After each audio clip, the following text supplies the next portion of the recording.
Olá, estamos de volta com o nosso Viver Bem em Cristo e mais uma vez, abrindo a semana aí com um programa que traz para você a inspiração de Deus através de homens, que é a palavra que está na Bíblia. E para falar sobre o assunto, está conosco mais uma vez o ministro do Evangelho, Sérgio Roberto Alves, que vai explicar para a gente aí, falar sobre as nossas situações de vida cotidiana, como a gente pode aplicar os ensinamentos de Deus para a gente viver melhor, não é, pastor? Tudo bem? Tudo bem, uma boa noite a todos os nossos telespectadores. Mais um programa que Deus nos oportuniza a realizar. E com certeza eu me sinto assim com muita gratidão no coração por Deus manter essa linha essa abertura, essa porta à palavra, que esse programa proporciona a todos nós que temos a incumbência, a comissão divina de levar a palavra da verdade às pessoas, porque somente essa palavra pode esclarecer os meios e os caminhos e o caminho de como resolver todas as nossas dificuldades, E de como nós podemos cair numa realidade e deixar de andar por caminhos enganosos e de se afastando aí daquele ponto central de onde está a nossa salvação. Então, eu agradeço a Deus por essa oportunidade, espero que todos vocês recebam da parte de Deus aquilo que precisam no dia de hoje. Pois é, estamos aqui mais uma vez desfrutando disso que nos traz tanto crescimento.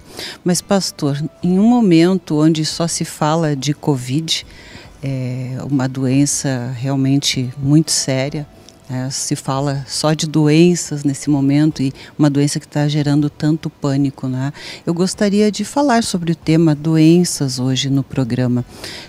Iniciando aqui com uma palavra, eu fui buscar na Bíblia, onde fala sobre questão de saúde e doença, e eu encontrei aqui, falamos na semana passada sobre o apóstolo Pedro, Pois em 1 Pedro, no capítulo 2, versículo 24, diz: carregando ele mesmo em seu corpo sobre o madeiro os nossos pecados, para que nós, mortos para os pecados, vivamos para a justiça. Por suas chagas fostes sarados. E também fala ali em Isaías, no capítulo 53, no versículo 4, certamente ele tomou sobre si as nossas enfermidades e as nossas dores levou sobre si. E ali no versículo 5 diz, o castigo estava sobre ele e pelas suas pisaduras fomos sarados. Então eu entendo assim que Deus nos cura. Podemos ser curados mediante essas promessas de Deus, porque a palavra de Deus, na verdade, é isso também, São ensinamentos e são promessas de Deus para nós, não é? Porque é plano e prazer de Deus que todos os filhos que são chamados pela sua eleição misteriosa para a igreja, para o reino de Deus, é vontade de Deus que eles sejam, se eles trazem enfermidade junto, é propósito, plano de Deus de curá-los.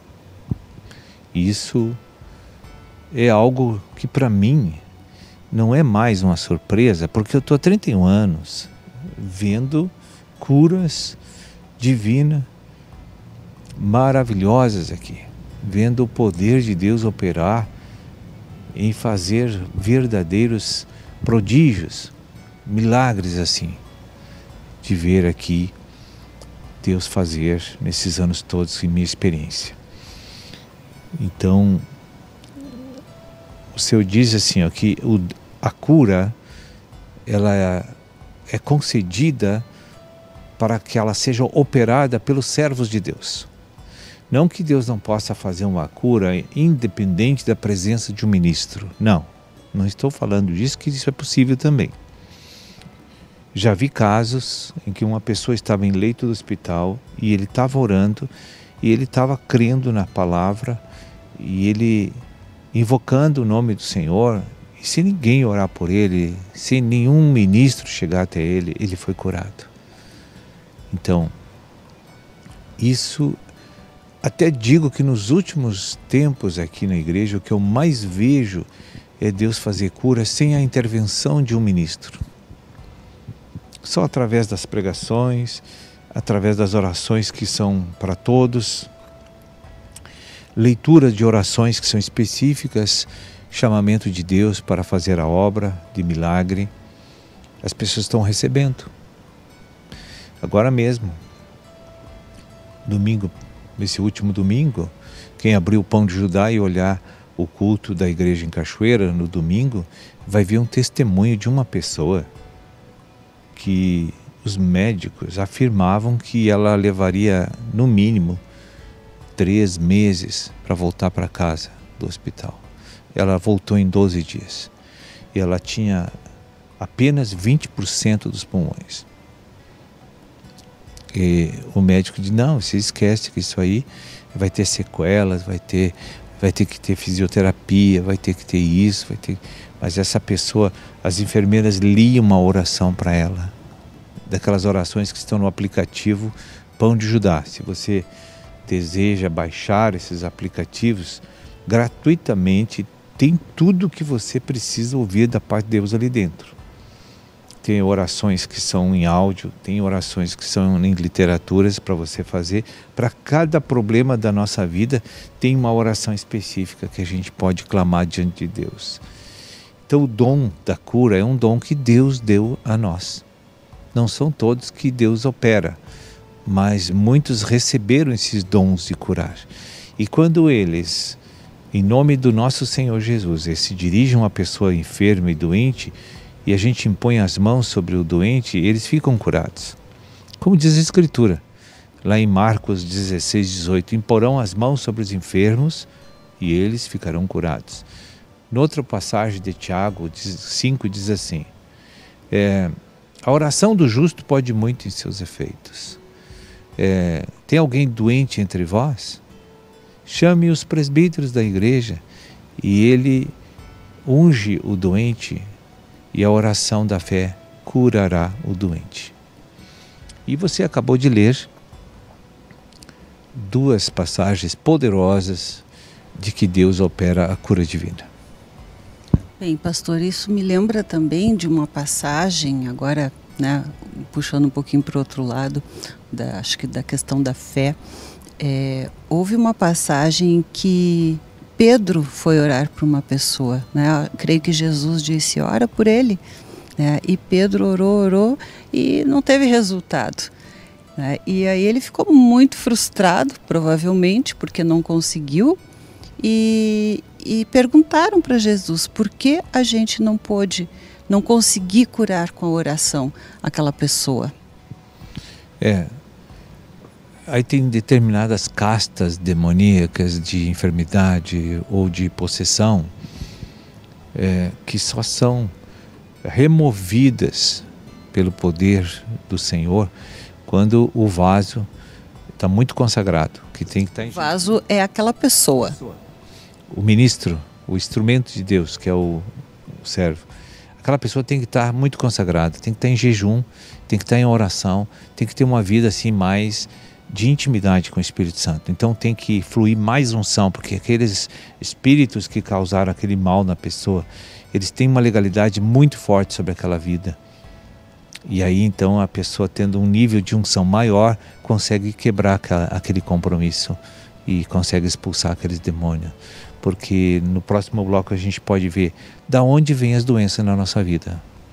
Ok, bem, aí como esse vaso mais consagrado seria uma pessoa que deixa o espírito mais fluir sem tranqueira aí, né? Que a gente cria às vezes mentais ou pela falta de estar em conexão com Deus, não é? Sim, é verdade.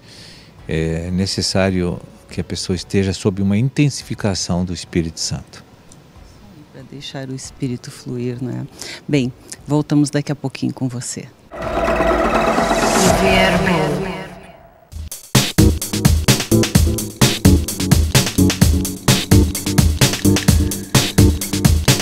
Estamos de volta e continuamos falando sobre doenças.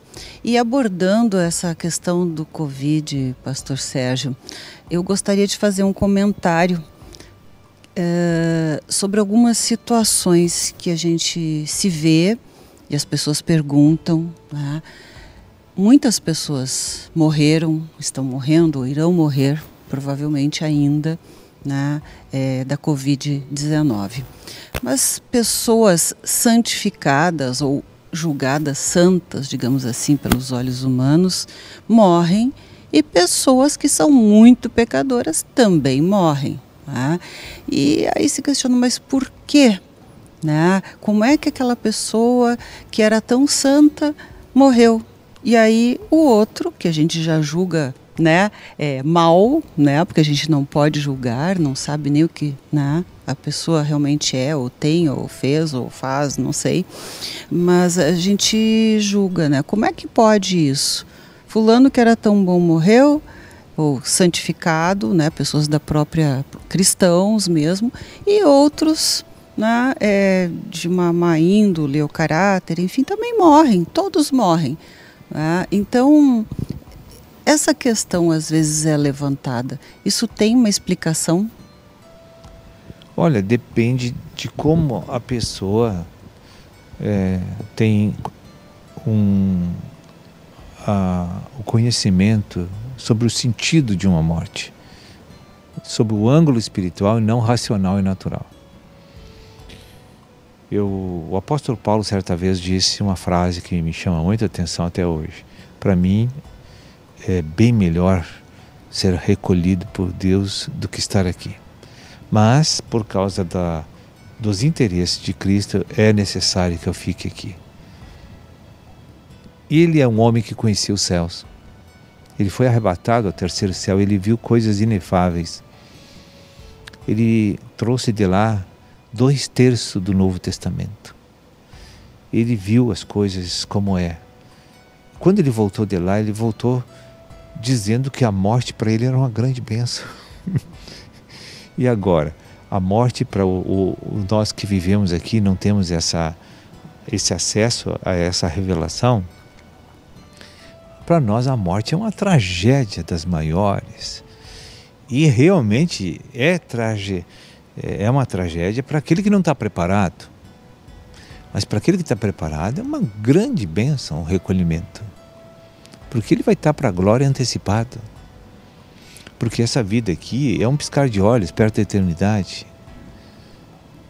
E a eternidade é a vida gloriosa, vencedora. É tudo que um homem sonha sem saber. Né?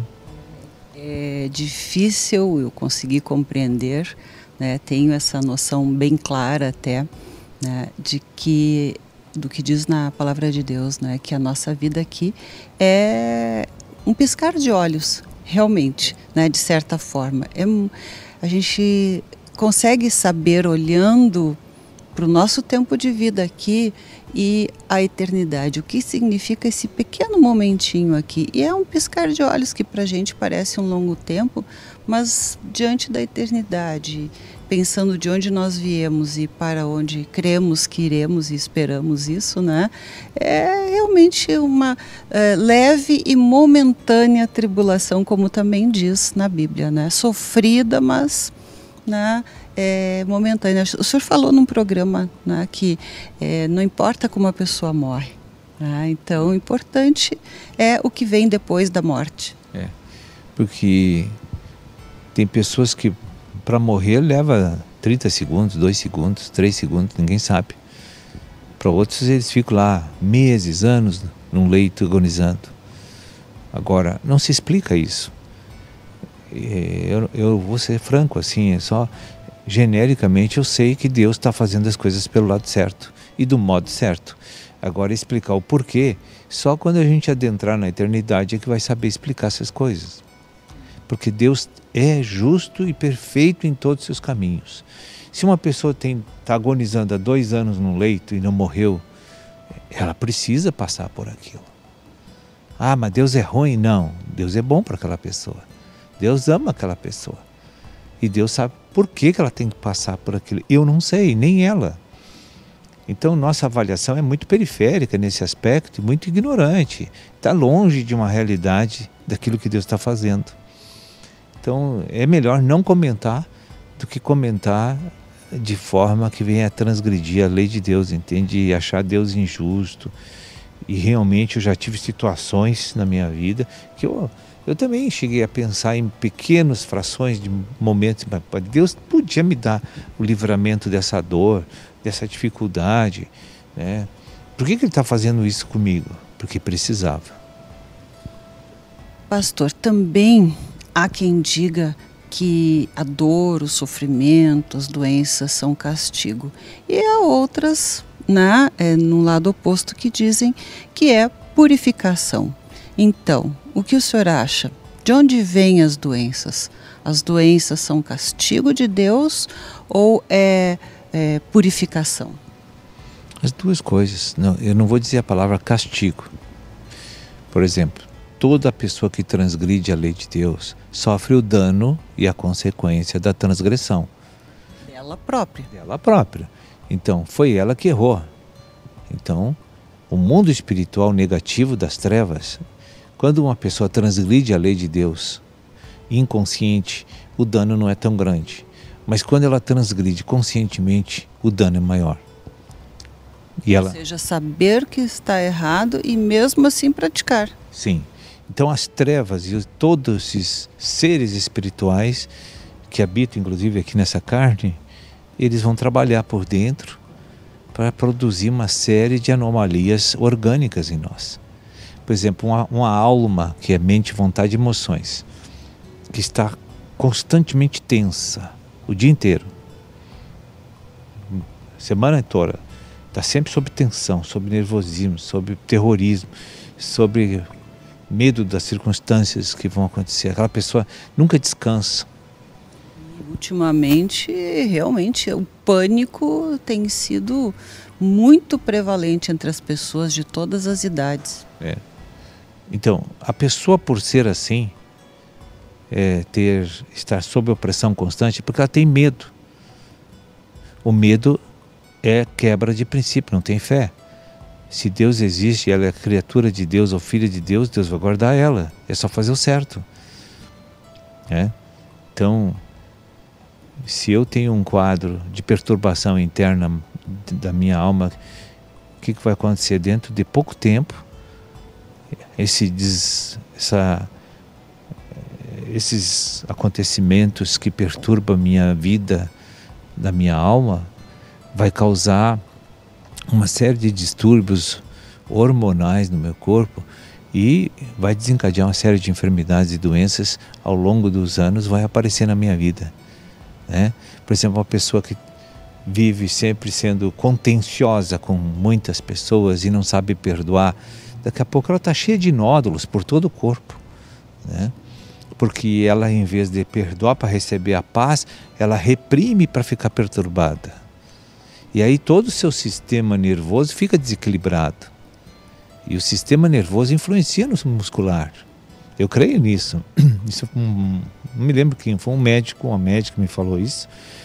E essa disfunção começa a dar problemas de funcionamento normal do corpo, né? O corpo entra em distúrbios nos aparelhos, nos sistemas orgânicos. Então é daí que vem a enfermidade. Não é que o inimigo vai botar um câncer na pessoa, vai lá, o câncer pronto. Não, ele faz isso somatizando lentamente no corpo da pessoa através de uma raiz de problema de transgressão espiritual.